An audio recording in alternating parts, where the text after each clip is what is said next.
Post-construction cleaning mistakes are easy to make if you don't know what you're doing when you go to bid that post-construction cleaning job. We're going to talk about that today. Hi there, I'm Angela Brown, and this is Ask a House Cleaner. This is a show where you get to ask a house cleaning question, and I get to help you find an answer. Now, today's show is brought to us by the Janitorial Store, and this is an online learning library that has everything you ever wanted to know about post-construction cleaning, commercial cleaning. There's a whole bunch of stuff, as well as residential cleaning, and we're going to talk about that in a little bit. But the Janitorial Store, and I have links in the show notes to everything we're going to talk about today. Now, on our show today, we have a special guest that is from the Janitorial Store, and he is an expert in the industry. He's been in the industry for over 3 decades. Steve Hanson and his wife, Jean, run the Janitorial Store, and they are prolific writers. They create content like you've never seen. It's just videos and audios and podcasts and blogs and stuff for their learning library. And they are very informed when it comes to all the different nuances and facets of the cleaning business.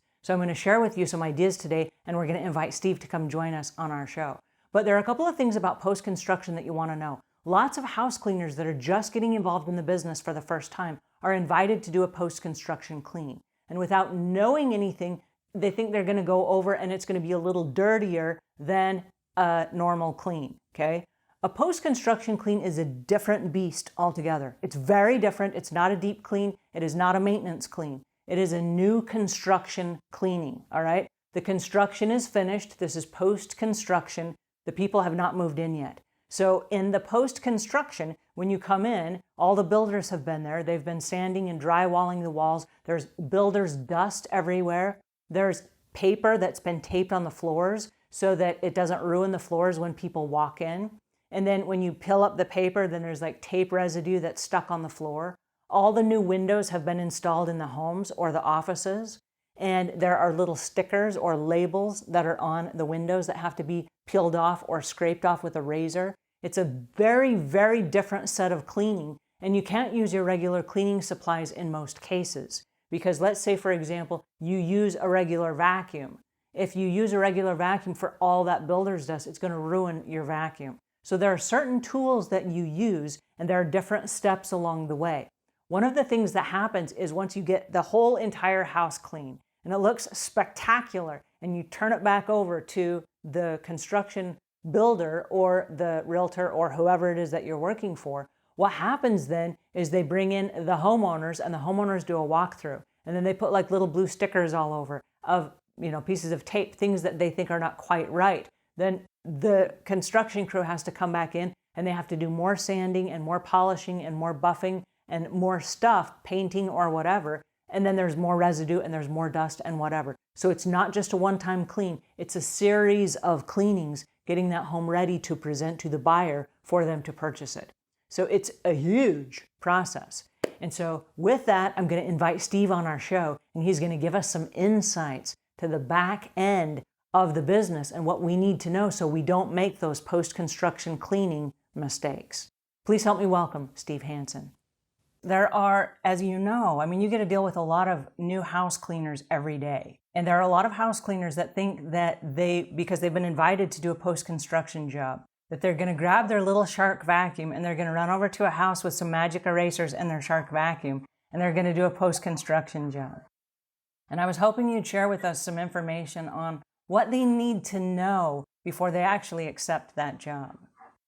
Yeah, you're so right. Sometimes we'll get into a job that we probably should ask a few more questions about. And the most common thing that I see happening is where people lose money on the post-construction job is reclaims. That's probably one of the things that you always have to make sure of, that when you write a proposal to do the post-construction cleanup, that you have a clause in there about reclaims. Because the reclaims will kill you if you don't have something in there that's stating that you'll be that they will be charged per hour if you need to reclean any area or section of a facility. And a lot of times, we're doing homes, so we're doing various areas of the home. In some cases, some residential cleaners will take on large apartment complexes. So it's all the same. Just make sure that you have that line item in there that you're going to charge by the hour for any recleans that you have to do. Because what happens is the general contractor will have their subs, their electricians, painters, and so on and so forth come through, and they may have to go back and redo something, or there may be a punch list that in there and move an outlet or whatever it may be. And most of the time, they don't clean up after themselves, especially after we've already gone in and cleaned this, clean the bedroom or bathroom or something like that there. So that's the first thing you always got to think about. The other thing is too, is that you don't necessarily always price everything by the square foot. So when you're thinking about that, it's always a good idea to price it both by the hour and by the square foot. Both of them, you're going to need to know your production rates. So if you're not tracking your production rates, how long it's taking you to clean a specific post-construction cleanup job, start tracking it now. So you know how long it is. All you need to do is you just need to know the cleanable square footage and the time that it takes to clean. That equals your production rate. You start tracking those, it's really going to help you on pricing any post-construction cleanup job. Generally, you're always going to hear people talk about pricing by the square foot. And for the most part, yes, that's true. But if you end up with a smaller job, you're better off pricing by the hour. It's amazing because when you talk to a contractor, they may use phases of cleaning that you never heard about, such as a powder puff or a touch-up or a light clean. Okay, well, what does that mean? So always ask questions. Always ask them, do you have a scope of work on that specific phase of cleaning?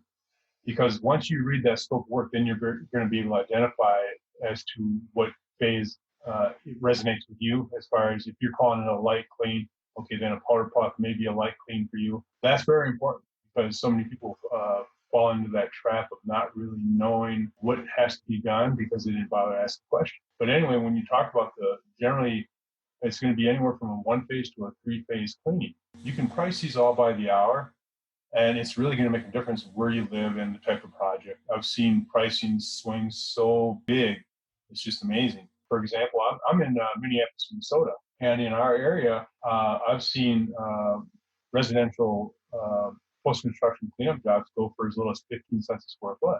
That's very competitive. Yeah. So, then on the flip side, I've seen where we've had, 50 cents a square foot. But the thing to do is that you want to do your market research and find out where you're at, within the market. Obviously, if you're not closing a lot of jobs, then that means you're generally pricing too high. And if you're getting every job that you're bidding on, well, then you're priced too low, most likely. What are your rules and requirements? I know when we send people in for post-construction job, we demand that there's electricity and running water. Yes, those are a must. There's been many times that I've gone to a site where they told me that there would be and there wasn't. Well, that just throws a wrench in your whole plan, because obviously we need water because we're going to be mopping floors and things like that, and or if we need to mix up any more solution, we need to have water. So it's very important. So always ask the contractor, do you have water on site? Will there be electricity? Now, you might even want to clarify that a little bit more as to will the bathrooms have water or will the outlets have power? Because in some cases they'll tell you yes, but that just means that yes, there's water on the site and there's power on the site. So you might have to walk out over to a pole to connect your extension cord in there just to use a vacuum or something. So, Oh, no, that's no good. Yeah, that's it's not good, but it happens. Speaking of vacuums, what kind of vacuum would you recommend? I know that lots of people think they're just going to use their regular household vacuum for all of that builder's dust, and it is not. No, best thing to do is we have always used an upright vacuum cleaner with a magnet on it. And the reason being is that, sure, you got a lot of dust, but then you also have a lot of other construction debris, such as nails, staples, things like that. So that's why we always put a magnet on the front of it to collect those things. And you have to remember, during each phase, you're probably going to use a different type of vacuum. So during the rough phase, you're probably going to use a sweeper type vacuum. It could be an larger upright. And it could more than likely could be a bagless. It could be filtered. It all depends on where you're at on the stage. For your drywall dust, yeah, you're going to probably use an upright or a backpack or a canister, whatever. It's always personal preference. Which type of vacuum you use. Either one works, and you may or may not use filtration. Again, every situation is different, but try to match the equipment for the job or the task at hand, then you'll be fine. What advice would you say as far as reporting back to someone? Are you reporting back to the construction crew, you're reporting back to the builder, you're reporting back to the realtor, or the homeowner? Well, you always want to have good communication with the general contractor. So you're going to have a superintendent on site, and you want to have good communication with them. That's going to start from the initial proposal process. You definitely want to talk to them. You got to find out these things. How many phases? How big of an area are we talking? How big is the home? When do I have to have it done? How long do I get? Do I have 1 day or do I have 3 days to get this job done? So always communicate with them.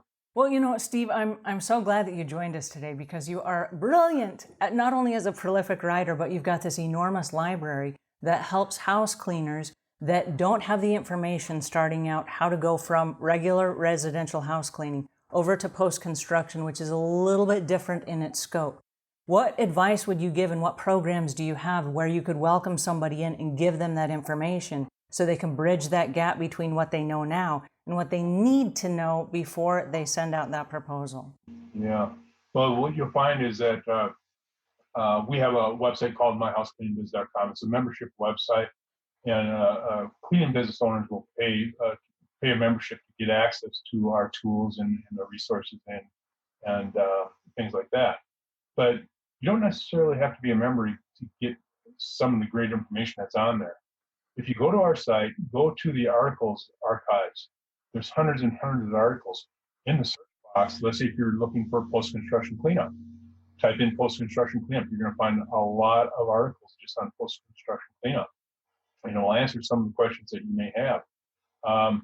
The other thing is that we do have some tools that would be very valuable to you. We have some post-construction cleanup calculator, which is essential because it's easy for us to arrive at a price point, but are we going to make a profit at that price point? That's really what matters to us as business owners. So those are some of the things that we have on there. So take a look. We have a newsletter that you can sign up for. We offer a lot of free stuff, so you don't necessarily have to be a member to get a lot of good information. If you're kind of on the fence, but if you're serious about growing your business and you're wanting some expert advice, then join as a member.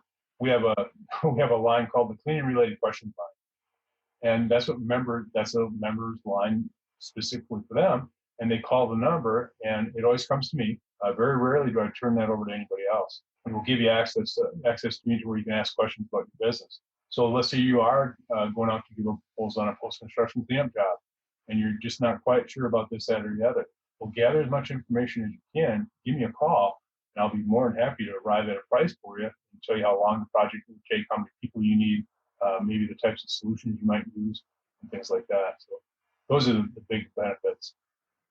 Well, thank you so much for joining us today. And I'm going to put links in the show notes to all of the things that you just mentioned so that our viewers and our listeners can tap into your newsletter and those free articles, and then they can find out how to become a member of that site. Because there is, and I'm not kidding, there's like 8,000 pieces of information there, and it's all very specific to different areas of the business, both in residential and commercial cleaning. So I know a lot of people are trying to bridge the gap and fill in the gaps between the jobs that they're offered and what they're actually capable of doing.